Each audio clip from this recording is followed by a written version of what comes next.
Right, this is going to be the last review for the sessions that I make and upload today on the 1st of July, but I do have one left that I've got to make that will be that I'll upload later as I'm moving and getting used to the new area I'll soon be in. But for now, I'm going to talk about this last one, and this last one is about pull-ups. I've got a few notes on the laptop. No, not pull-ups, sorry, calf raises. I've got a couple of notes on the laptop that I wanted to speak about, and then I'll go through there. I'm literally just going to read them out word for word. It's 9 to 8, and I've been uploading for 3 hours, so I'm going to just make it as easy as I can for myself. Let's get into it. First point being, I could perfect technique a bit more, but I was trying to do that more during the session than the other ones. Oh, okay, all right. I could perfect my technique a bit more even after this session, but I took that into consideration more this time round than other ones, excluding the last couple of sets. I said last couple of reps, but I mean last couple of sets, in which I just wanted to get the session done, especially the last set of 25. I want to speak about sets and reps. I think that was just the right amount to both work on the reps per set, and to also find it challenging. I think 8 sets of 25 reps rather than 4 sets of 50 reps would be more beneficial for me to help perfect my technique. And then once I've done that, then I'd say I can then up the rep count to make it maybe 6 reps of whatever it'd be to make 200. I don't know what 200 by 6 is, but I would have to probably do 1 extra rep on 1 set, maybe. I can't find out actually. What is 200 divided by 6? That would be how many reps I do a set.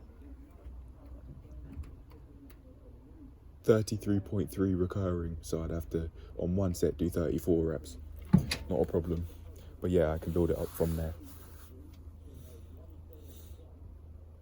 Okay, and the second point that I wanted to make was I wanted to hurry up on the last set, but I don't remember exactly why.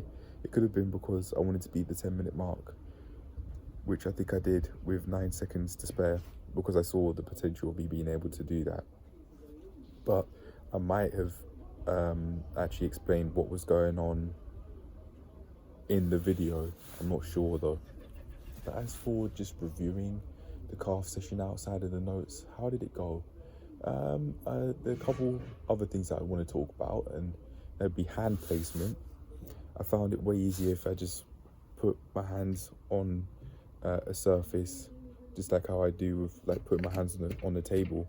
I did that during this session, during the first set of reps maybe, and I know off camera at least, and it was just really pleasant. Having my hands up like this wasn't needed. I didn't need to do that. I was also leaning a bit back and forth here and there to try and get maximum tension, activation of my calf muscles.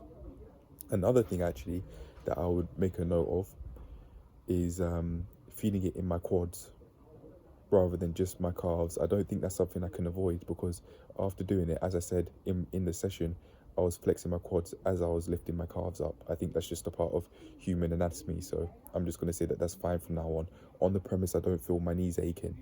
That would be a different story. But for now, I say the quads and the calves working is completely fine, but just try not to get the quads to kick in an extreme amount to the point where I don't feel it in my calves whatsoever, because I'm doing calf raises. I'm not trying to train my quads during that session anyway. I've got other sessions to take care of that, like the squats, for example. Yeah. So there's that, and anything else? Other than hand placement, I don't think there was really much else to improve. I mean, I did wide foot placement a little bit, and I found that shoulder width.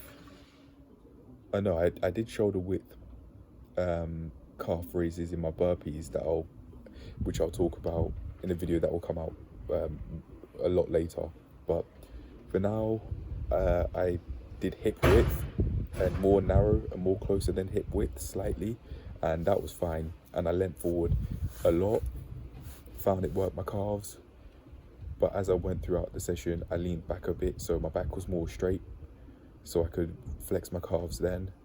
And that worked for a while, but just due to sheer fatigue during those reps, at the rate I was doing them, I wasn't thinking about technique more than I think would have helped me, not necessarily than I should have done, as I was thinking of saying, but that would have helped me to be able to flex my calves properly, cleanly, every single rep, or at least more often than not, feeling it both in my calves and my quads past a certain point, because I am flexing my quads to be able to flex my calves.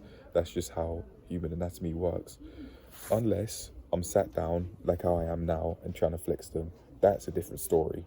But if I'm stood up and doing them, then yeah, I've got to flex my quads.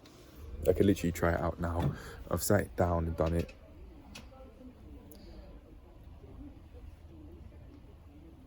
I'm doing it like this. My hips are a bit back, not on accident. I don't feel that I activate much when I'm just stood straight up. I'm trying to feel it in my quads. Nah, not much at all. So maybe I could just keep myself as straight as I possibly can. I'll make a note of that actually, because that really worked. And what was I doing? Hip width? Nah, closer than hip width. Or no, I'll call it hip width. That's fine. But yeah, that's it. That's the end of the session. I just worked on my technique now, and I'll be using that from now on, or at least try it out. I'm gonna put stand, upright, and calf raise, or stand upright for maximum calf activation.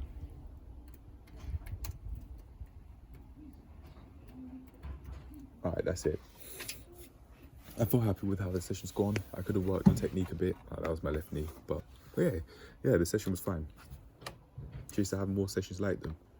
I'll go out my way to work on technique within this session, this 8 sets of 25 reps, as I do them again and again. But for now, that's it. Peace. I enjoy how this session's gone. All right.